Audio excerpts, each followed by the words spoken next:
Welcome back. Jujutsu Kaisen season 3 episode number 9। अगर आपने इस पीक एनीमे का लास्ट एपिसोड नहीं देखा तो उसका लिंक नीचे डिस्क्रिप्शन में है। मेक श्योर कि आपने इसके पिछले एपिसोड देख लिए होंगे, तभी जाकर आपको ये एपिसोड समझ में आएगा। हिगुरुमा अपने दुश्मन का डटकर सामना करता है और यूजी की नजर उसके बगल में प्रकट हुए शिकिगामी पर पड़ती है। यूजी जानता है कि हिगुरुमा कम से कम 20 खिलाड़ियों को बाहर कर चुका है और वो हमले के डर से डिफेंसिव रास्ता अपनाता है। हिगुरुमा अचानक ही डोमेन एक्सपेंशन डेडली सेंटेंसिंग को एक्टिवेट कर देता है। हिगुरुमा के डोमेन में एक कोर्ट रूम दिखाई देता है जिसके पीछे गिलोटिन दिखाई देता है और यूजी आने वाले खतरे को देखते हुए सावधान हो जाता है। यूजी हिगुरुमा की ओर दौड़ता है और डोमेन में टेक्निक चालू होने से पहले हमला करने की कोशिश करता है। यूजी सिर पर लात मारता है लेकिन उसका पैर हिगुरुमा तक पहुंचने से ठीक पहले रुक जाता है। हिगुरुमा बताता है कि उसके डोमेन में किसी भी तरह का वायलेंस अलाव नहीं है और यूजी को वापस से अदालत के कटघरे में भेज दिया जाता है। शिकिगामी जजमैन ये कहकर बात शुरू करता है कि यूजी पर 16 जुलाई 2017 को सेंडाई शहर के माजी वेगास पचिनको पार्लर में अंदर जाने का शक है, जबकि वो अंडर एज है। यूजी को पहले तो समझ नहीं आता कि क्या हो रहा है, फिर उसे याद आता है कि जजमैन किस पार्लर की बात कर रहा है। इससे पहले कि यूजी ये साफ कर दे कि वो वहां पर गया था, वो अपनी बात से पलट जाता है और सोचने का नाटक करता है। हिगुरुमा बताता है कि जजमैन उस इलाके में हर किसी के बारे में सब कुछ जानता है। हिगुरुमा को भी इस सारी जानकारी का कोई सबूत नहीं है और फैसला पूरी तरह से अदालत में पेश किए गए सबूतों के आधार पर होगा। इसके अलावा हिगुरुमा के पास ऐसे सबूत हैं जो जजमैन को दिए गए हैं। ये सबूत पक्के तो नहीं है, लेकिन यूजी को इनके बारे में भी जानकारी नहीं दी जाती। यूजी का मकसद अपने मामले का बचाव करना और सभी इल्जाम को दूर करके जजमैन से इनोसेंट होने का फैसला जीतना है। इन्वेस्टिगेशन पर चल रही कर्स टेक्निक से यूजी को एहसास होता है कि उस पर एक असली वकील मुकदमा चला रहा है। हिगुरुमा के डोमेन में किसी तगड़े हमले का ना होना यूजी को मास्टर टेंगेन की सलाह याद दिलाती है। टेंगेन ने समझाया था कि डोमेन एक्सपेंशन पास्ट के जादूगरों के लिए एक ज्यादा नॉर्मल टेक्निक थी, क्योंकि इसमें श्योर हिट की गारंटी नहीं होती थी। अपने डोमेन का यूज केवल अंदर मौजूद टारगेट को अपनी कर्स टेक्निक के नियमों का पालन करने के लिए मजबूर करने के लिए किया जाता था। एक ऐसा डोमेन बनाना जिसमें हमला अचूक हो बहुत स्किल की जरूरत होती है और समय के साथ इसके यूजर की संख्या में भारी कमी आई है। यूजी अंदाजा लगाता है कि हिगुरुमा का डोमेन इसी तरह का है, जिसका मतलब है कि ये जरूरी नहीं कि वो लीथल हो। ये यूजी को फिजिकली डैमेज नहीं पहुंचा सकता और ये इस शर्त पर भी डिपेंड करता है कि हिगुरुमा पहले से ही नियमों को एक्सप्लेन कर दे। नियमों को समझाते हुए हिगुरुमा कहते हैं कि उन दोनों को बयान देने का एक मौका मिलेगा। यूजी पहले बोलेगा और फिर हिगुरुमा अपने पास मौजूद सबूतों के आधार पर उसकी पोल खोलेगा। दोनों के अपनी बात रख देने के बाद जजमैन फैसला सुनाएंगे। यूजी पूछता है कि अगर वो दोषी पाया जाता है तो क्या होगा, लेकिन हिगुरुमा को इस सवाल का जवाब देने में हिचकिचाहट होती है। इसके बजाय वो यूजी को बताते हैं कि उसके पास जवाब देने के लिए 3 ऑप्शन हैं: चुप रहना, कबूल करना और इनकार करना। इनकार में झूठे बयान भी शामिल हो सकते हैं, जिससे यूजी हैरान हो जाता है और पूछता है कि क्या अदालत में झूठ बोलना जायज है। हिगुरुमा बताते हैं कि अगर सभी लोग ईमानदार होते तो मुकदमों की जरूरत ही नहीं होती और वो यूजी से जल्दी बयान देने को कहते हैं। यूजी इस मुकदमे में अपना बचाव कैसे करे, इस बारे में सोचने के लिए वो कुछ पल रुकता है। वो सचमुच उस दिन पचिनको पार्लर गया था और मशीनों पर जीत भी गया था। इसका मतलब है कि झूठ बोलना ही उसके लिए बेगुनाह साबित होने का इकलौता रास्ता है, लेकिन उसे सबूतों के बारे में पक्का पता नहीं है। वो हिगुरुमा द्वारा बताए गए 3 मेन ऑप्शन पर एक-एक करके विचार करता है। पहले ऑप्शन में अगर सबूत पक्के नहीं हैं और ये साबित नहीं करते कि यूजी पार्लर गया था तो वो चुप रह सकता है। दूसरे ऑप्शन में अगर सबूत सिर्फ ये साबित करते हैं कि यूजी पार्लर के अंदर गया था तो वो इल्जाम से इनकार कर सकता है और कह सकता है कि वो बाथरूम का इस्तेमाल कर रहा था। हालांकि अगर सबूत ये साबित नहीं करते कि वो अंदर गया था तो उसे आखिर में ये मानना ही पड़ेगा कि वो अंदर गया था। तीसरा ऑप्शन, यदि सबूत ये साबित करते हैं कि वो अंदर गया था और उसने जुआ खेला था तो यूजी को लगता है कि उसकी किस्मत पूरी तरह से खराब है। वो हल्की सजा के लिए कबूल करने के बारे में सोचता है, लेकिन उसे यकीन नहीं है कि मुकदमे में इस तरह की सिचुएशन की गुंजाइश भी होती है या नहीं। यूजी ने दूसरा ऑप्शन चुना और क्लेम किया कि वो केवल बाथरूम इस्तेमाल करने के लिए गया था। हिगुरुमा ने सबूत पेश करते हुए यूजी की एक तस्वीर दिखाई जिसमें वो कैश एक्सचेंज मशीन का इस्तेमाल कर रहा था। था। यूजी ने अपना माथा पकड़ लिया, जबकि हिगुरोमा ने आगे कहा कि तस्वीर और यूजी के खुद पार्लर जाने की बात स्वीकार करने से बाथरूम इस्तेमाल करने की उसकी कहानी पर शक पैदा होता है कि ये पक्का है कि यूजी मशीनों पर खेलने के इरादे से पार्लर में गया था। यूजी ने पूछा कि वो कौन सा कानून तोड़ रहा है, जिस पर हिगुरोमा ने जवाब दिया कि वहाँ अंडर एज वालों को जाने पर पाबंदी है, भले ही उनका इरादा खेलने का हो या ना हो। यूजी का कहना है कि ये एक बेकार और अनफेयर मुकदमा है, क्योंकि उसने ऐसा कुछ किया भी नहीं था जिससे वो अपने आप को बेगुनाह साबित कर सके। हालांकि हिगुरोमा ने खुलासा किया कि जापान में सिर्फ अंडर एज वालों को जुआ खेलने पर पाबंदी है, मगर यूजी अपने आप को बचा सकता था ये बोलकर कि उसने माजी वेगास पचिंको पार्लर पहले कभी नहीं देखा था। जजमैन ने फैसला सुनाया और यूजी को दोषी पाया और उसे गिल्टी की सजा सुनाई। सब कुछ वहां पर पहले जैसा हो जाता है और जजमैन गायब हो जाता है। पहले यूजी को कोई फर्क महसूस नहीं होता, तभी हिगुरोमा तुरंत अपना हैमर फेंककर हमला करता है जो यूजी की बाह पर लगता है और उम्मीद से कहीं ज्यादा चोट पहुंचाता है।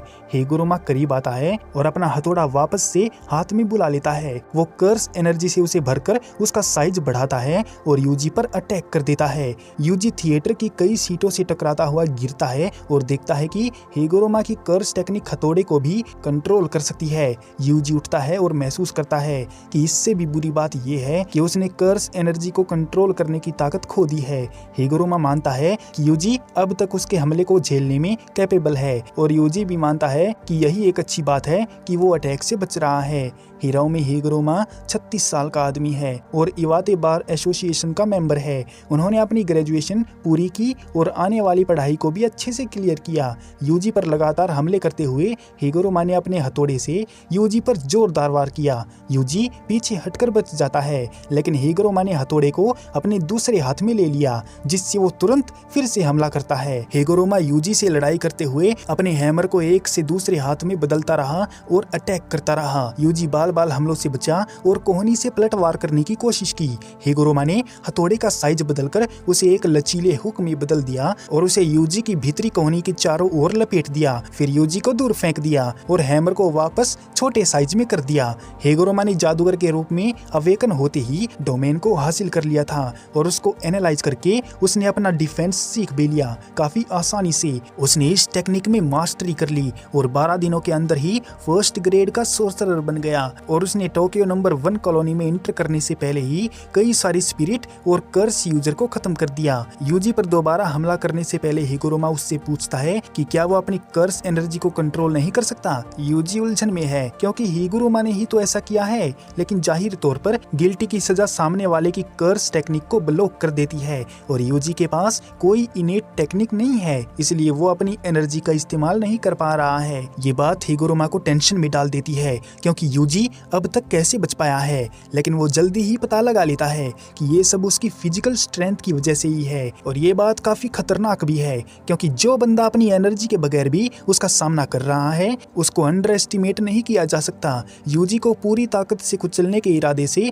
हिगुरोमा ने अपने हथौड़े को लाठी में बदल दिया और ताबड़तोड़ वार किए। यूजी उनसे बच निकला और लाठी के बीच वाले हिस्से को पकड़ लिया, लेकिन इससे पहले कि वो उसे खींच पाता हिगुरोमा ने उसे गायब कर दिया। यूजी पीछे हट गया और उस टब पर लात मारी जिसमें हिगुरोमा पहले लेटा हुआ था। हिगुरोमा ने अपने हथौड़े से टब को तोड़ दिया, जिससे पानी और टब के टूटे हुए टुकड़े बह निकले। यूजी ने अपना चेहरा ढक लिया और हिगुरोमा पानी के पर्दे के पीछे से निकल आया। हिगुरोमा ने अपने हथौड़े का साइज बढ़ाकर उसे काफी बड़ा बना दिया और यूजी पर जोर से मारा। यूजी को कुचलने के लिए ये भी काफी नहीं था क्योंकि वो आसानी से उसके वजन को कंट्रोल कर रहा था।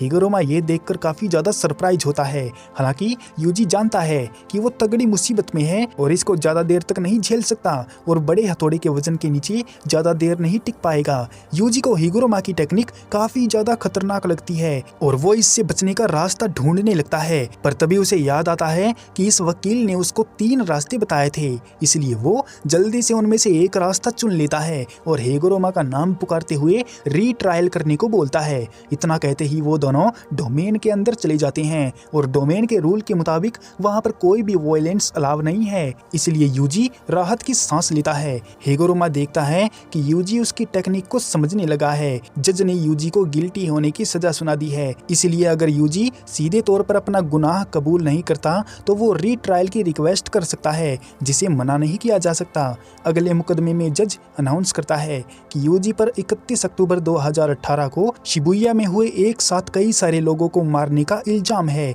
ये जानते हुए कि वो शिबुया इंसिडेंट के दौरान सुकुना के भयानक कारनामों का जिक्र कर रहा है, यूजी चौंक जाता है।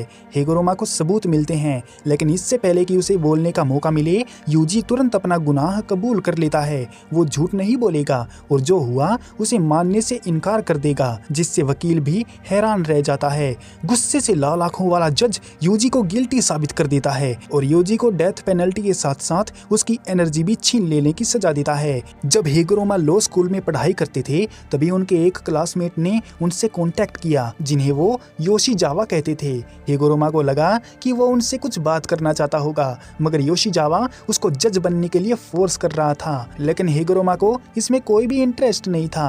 प्रेजेंट में जजमैन यूजी को मौत की सजा सुनाता है। इससे हिगुरोमा का हथौड़ा कटाना में बदल जाता है, जो एक ही वार में अपने टारगेट को मार डालती है। हिगुरोमा का मानना है कि दूसरों के लिए संपैथी रखने का मतलब है उनकी सारी कमजोरियों को समझना, लेकिन बार बार इन कमजोरियों को देखते देखते वो उन्हें बदसूरत ही समझने लगता है। उसके लिए हर इंसान इंक्लूडिंग यूजी भी बस कमजोर और बदसूरत हैं, चाहे कोई कितना भी अच्छा बनने की कोशिश करे, कितनी भी अच्छी इच्छाएं रखे। हिगुरोमा को उनसे बस यही दिखता है और कुछ नहीं। वो इसे ऐसे समझता है जैसे अंधेरे में टॉर्च मारो, इससे अंधेरा दूर नहीं होता बल्कि और ज्यादा खालीपन और उदासी दिखाई देती है। यूजी अपने दुश्मन हिगुरोमा को दूर रखने के लिए उस पर कई थिएटर की कुर्सियां फेंकता है। फिर वो अपनी जुजुत्सु आई की जैकेट भी फेंक देता है ताकि हिगुरोमा का ध्यान भटके और वो उसके पीछे छुप जाता है। जब हिगुरोमा को पता चलता है तो यूजी अपनी हुडी भी फेंक देता है, जिससे हिगुरोमा की नजर कुछ पल के लिए रुक जाती है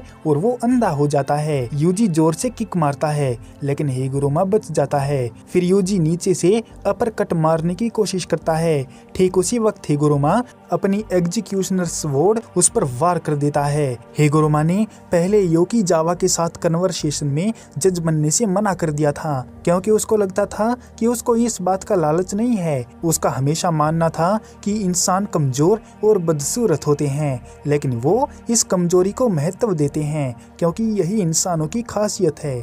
अब यूजी ने एक ऐसा अपराध कबूल कर लिया जो उसने किया ही नहीं था, तो हिगुरोमा को पुरानी बात याद आ गई। उनके डोमेन में सबूत पहले से ही मिल जाते हैं। रीट्रायल में आने वाले सबूत सुकुना से जुड़े थे और हिगुरोमा जानते थे कि यूजी निर्दोष है। उन्हें समझ नहीं आ रहा था कि यूजी ने गलत अपराध क्यों मान लिया जो उसने कभी किया ही नहीं था। हिगुरोमा ने जानबूझकर अपनी एग्जीक्यूशनर स्वॉर्ड जो कि उसके हाथ में थी उसको इनएक्टिव कर दिया और यूजी के अपर कट पंच को लगने दिया।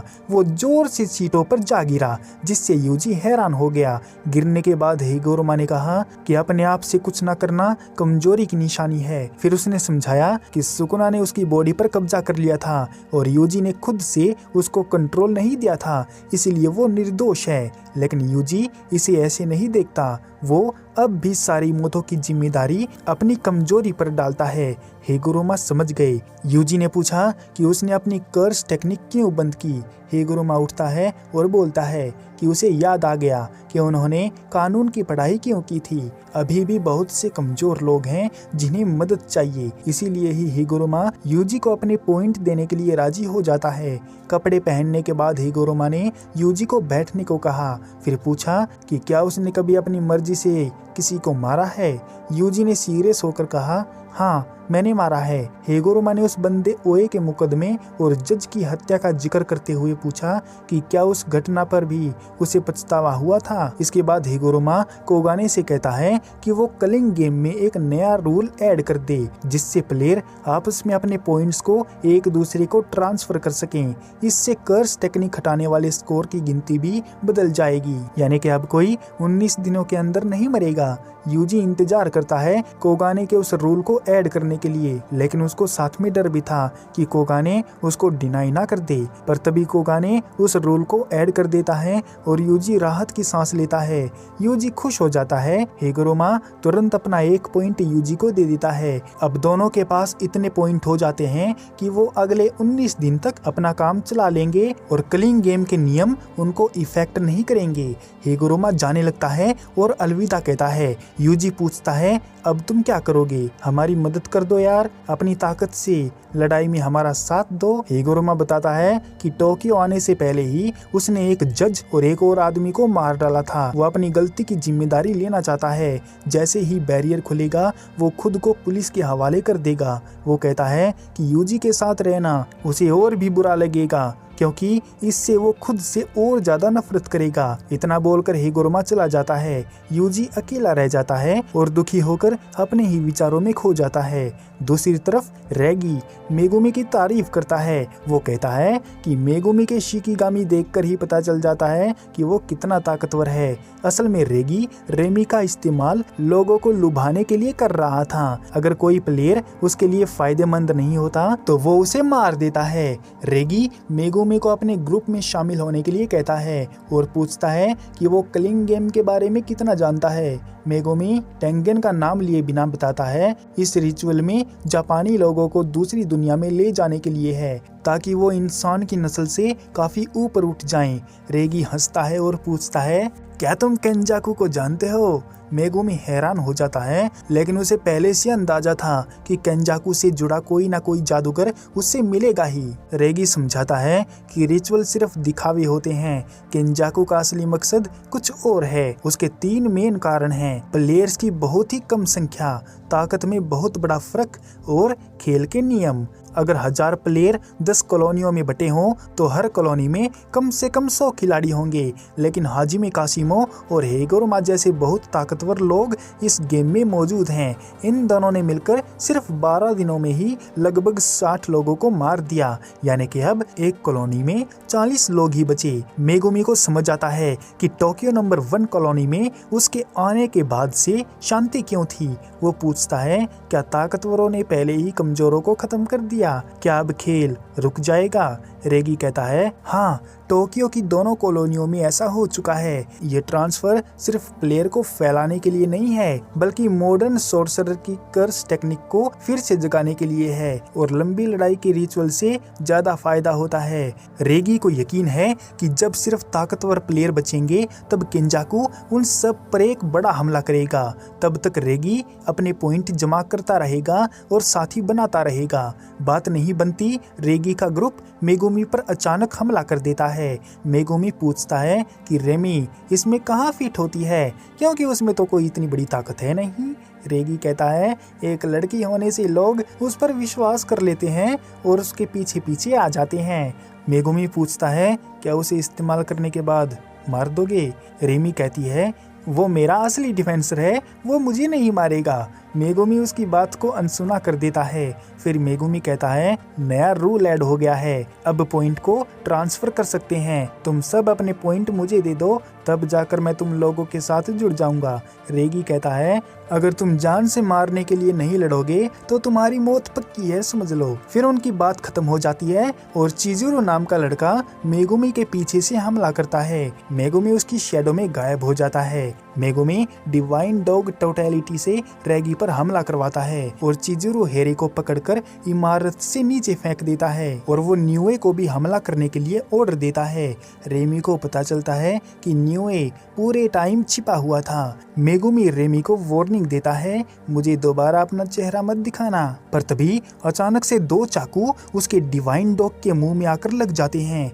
मेगुमी पीछे मुड़कर देखता है कि रेगी बिल्कुल ही सेफ है, जबकि उसका टोटलिटी शिकिगामी दर्द के मारे तड़प रहा है। रेगी कहता है, तुम जानबूझकर रुक रहे हो क्योंकि तुम्हें हम लोगों के पॉइंट चाहिए, लेकिन असली लड़ाई नहीं लड़ी तो तुम इस फाइट में मारे जाओगे। तभी पास की बिल्डिंग की दीवार से एक अलग सी आंख नीचे गिरती है और जोरदार ब्लास्ट के साथ फट जाती है।